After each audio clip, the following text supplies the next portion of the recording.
Hello, my dear students. Welcome back to my YouTube channel. I hope you all are doing well and learning this important topic, reported stage. Last video में मैंने आपको ये 4 questions दिए थे last में. मेरे पास मेरे कुछ स्टूडेंट्स के रिप्लाईज भी आए, लेकिन उन्होंने व्हाट्सएप पे रिप्लाई किया और no doubt they have tried their best and कुछ का सही भी है, बस माइनर मिस्टेक्स हैं, तो कोई बात नहीं. Practice makes a man perfect. आज मैं आपको पहले हम इसी के सॉल्यूशन से स्टार्ट करते हैं. He said the sun is a star. First sentence, first of all, we are to identify whether it is a statement or not. So it is a statement and then we are to identify which type of statement is it. मतलब ये किस type का जो है statement है. क्या ये universal truth है? यस, ये यूनिवर्सल ट्रूथ है. The sun is a star. तो सिंपल है बिल्कुल. सेड चेंज नहीं होगा, इन्वर्टेड कॉमास चेंज हो जाएंगे दैट में, और बाकी सारा सेंटेंस जो है वो एज इट इज रहेगा. He said that the sun is a star. Next, she said to me I am not feeling well. once again statement तो है, अभी हमें आइडेंटिफाई करना है कि किस टाइप की स्टेटमेंट है. क्या ये यूनिवर्सल ट्रूथ है?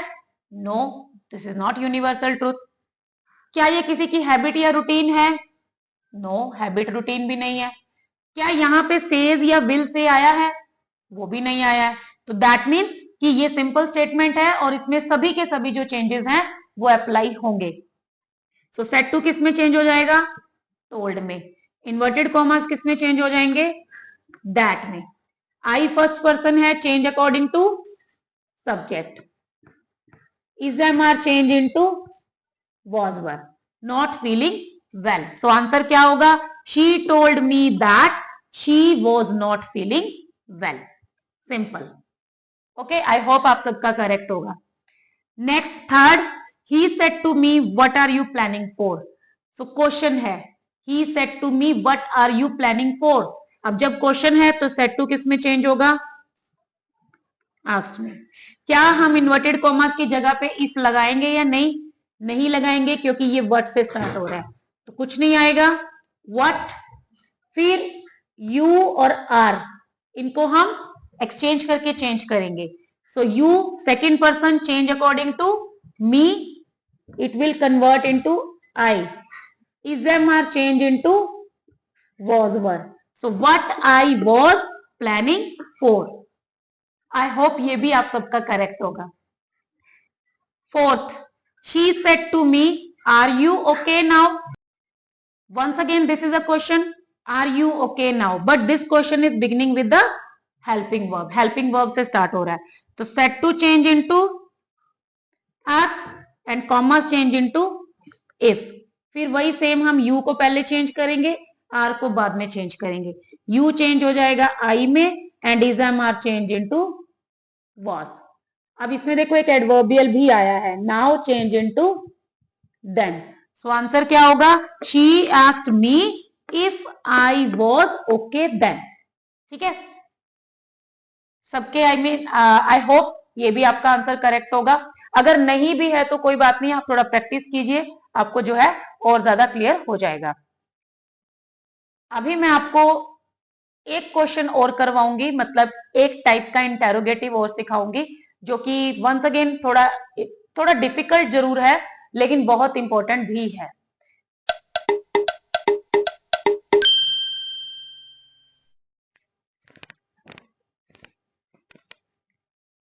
So here I am with a new type of sentence today.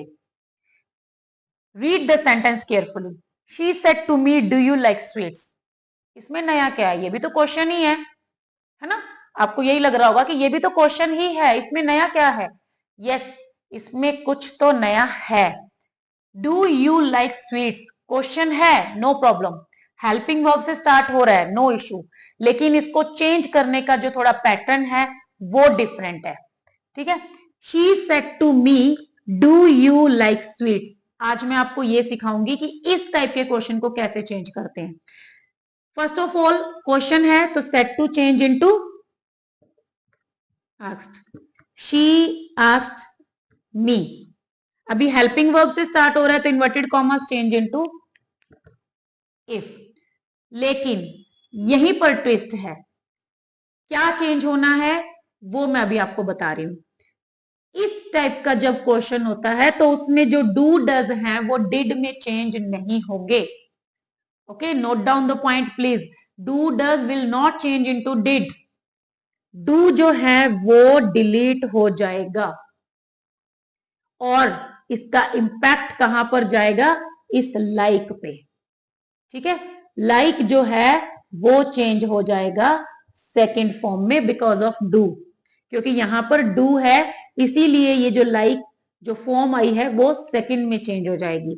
So if I, पहले हम इसको चेंज करेंगे, इसमें अब हम स्टेप बाय स्टेप चलेंगे। ठीक है, इसमें वो कैमरा वाला ऑप्शन अप्लाई नहीं होगा। If I like change into like, if I like sweets. Clear हुआ? आई डोंट थिंक कि अभी किसी को क्लियर हुआ होगा क्योंकि ये थोड़ा सा कॉम्प्लिकेटेड है। एक बार फिर से देखिए, she said to me do you like sweets. So पहले तो हमने सेड टू को आस्क में चेंज किया, she asked me, commas change किए इफ में। उसके बाद आपको क्या करना है, अगर आपको कैमरा वाला ऑप्शन याद है तो आप ऐसे कर लीजिए कि पहले यू को चेंज कर लीजिए, second person change according to object, ये बन गया आई। उसके बाद हम डू को चेंज करेंगे। डू को चेंज हम कैसे करेंगे, डू डिलीट हो जाएगा और इसको जगह पे ये जो फॉर्म है ये सेकंड फॉर्म में चेंज हो जाएगी, if I liked sweets. Clear? अभी मैं आपको एक और सेंटेंस लिख के दिखा रही हूं जो डिड वाला होगा, उसमें हम क्या करेंगे फिर मैं आपको बताऊंगी कि इसको हम याद कैसे कर सकते हैं। ठीक है, ये फिर से वही सेम सेंटेंस है, she said to me did I like sweets, लेकिन इसमें डिफरेंस क्या है, यहां पर डिड है। देखिए, ग्रामर का रूल होता है कि डू और डज और डिड इन तीनों के साथ हमेशा फर्स्ट फॉर्म आती है, लाइक। ओके, लेकिन अगर आपको क्वेश्चन में मिल रहा है डू, तो लाइक जो मतलब वर्ब होगी वो सेकंड में चेंज हो जाएगी।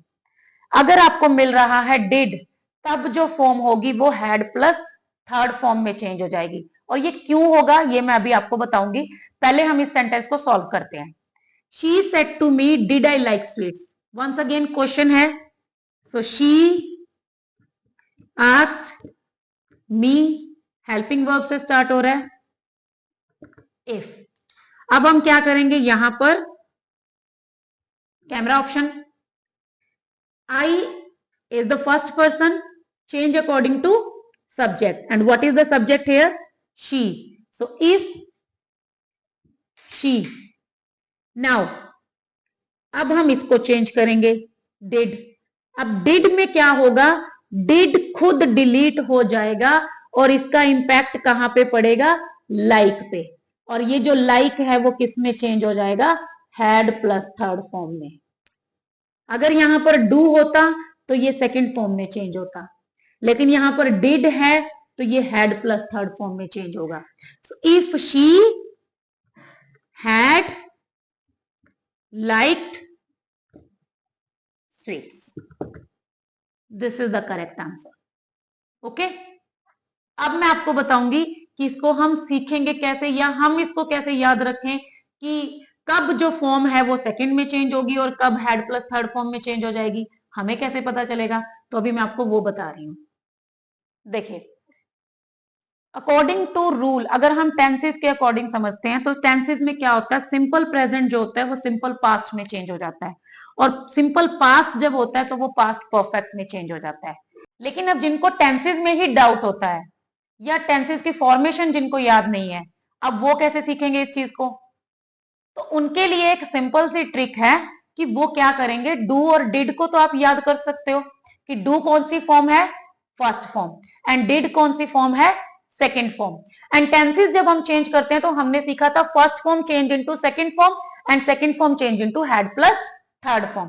तो सिंपल सी बात है, अगर आपको डू मिल गया, डू कौन सी फॉर्म है, first form, and first form change into second form, तो डू के साथ जो भी वर्ब आएगी डू खुद डिलीट हो जाएगा और वो जो वर्ब होगी वो सेकेंड में चेंज हो जाएगी।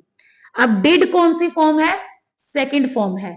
अब second form change into had plus third form, तो अगर आपको डिड मिलता है क्वेश्चन में तो डिड खुद डिलीट हो जाएगा और उसके साथ जो फर्स्ट फॉर्म होगी, डिड के साथ फर्स्ट फॉर्म होगी लेकिन डिड खुद सेकंड फॉर्म है, इसीलिए वो जो फर्स्ट फॉर्म है वो किस में चेंज हो जाएगी, हैड प्लस थर्ड फॉर्म में। Okay, so don't get confuse please. Okay, confuse मत होना। अगर आपको डू मिलता है तो आप जो फर्स्ट फॉर्म होगी उसको सेकंड में चेंज कर देंगे, अगर आपको डिड मिलता है तो उसके साथ जो फर्स्ट फॉर्म होगी उसको आप हैड प्लस थर्ड फॉर्म में चेंज कर देंगे। क्यों? क्योंकि डिड खुद सेकंड फॉर्म है। ठीक है, और इन पे ज्यादा टेंशन मत लीजिए, इनको इतना ज्यादा समझने की जरूरत नहीं है। अगर आपको ये चीज अच्छे से क्लियर हो जाती है तो, अगर आपको ये क्लियर है that is the best thing.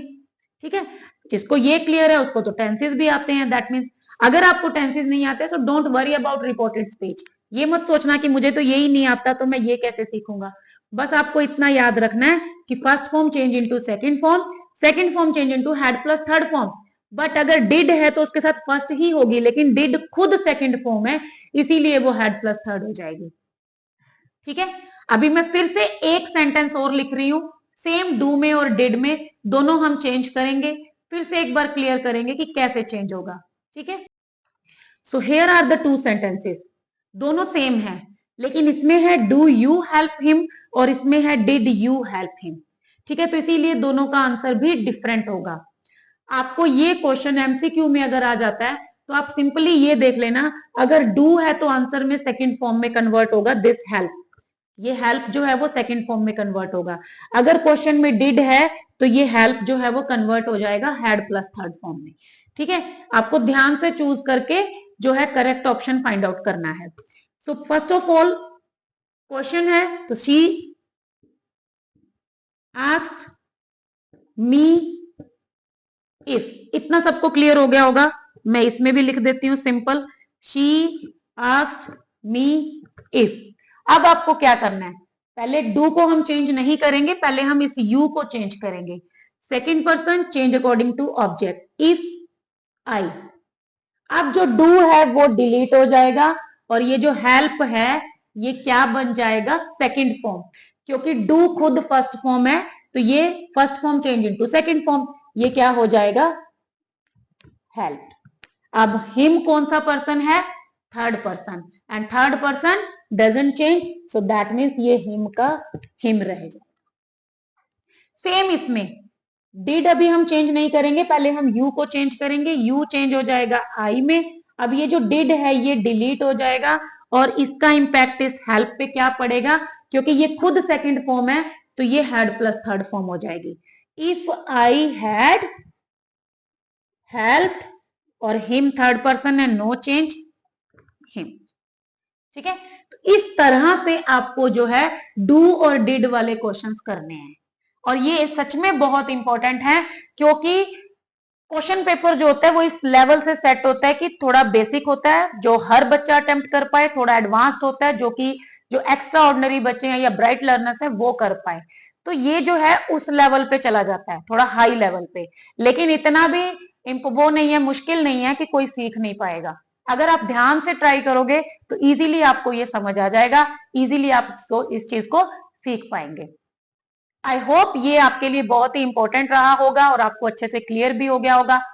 फिर भी अगर आपको लगता है कि नहीं हमें ये कॉन्सेप्ट क्लियर नहीं हुआ तो आप प्लीज मुझे इन्फॉर्म जरूर कीजिए, कमेंट सेक्शन में जरूर बताइए, ताकि मैं इस कंटेंट को और ज्यादा इंप्रूवमेंट के साथ आपके लिए दोबारा से प्रेजेंट कर पाऊं या आपके डाउट्स क्लियर कर पाऊं। ठीक है, तो thank you for watching this video and please try to learn at least. That is my main purpose. Thank you. See you in the next video.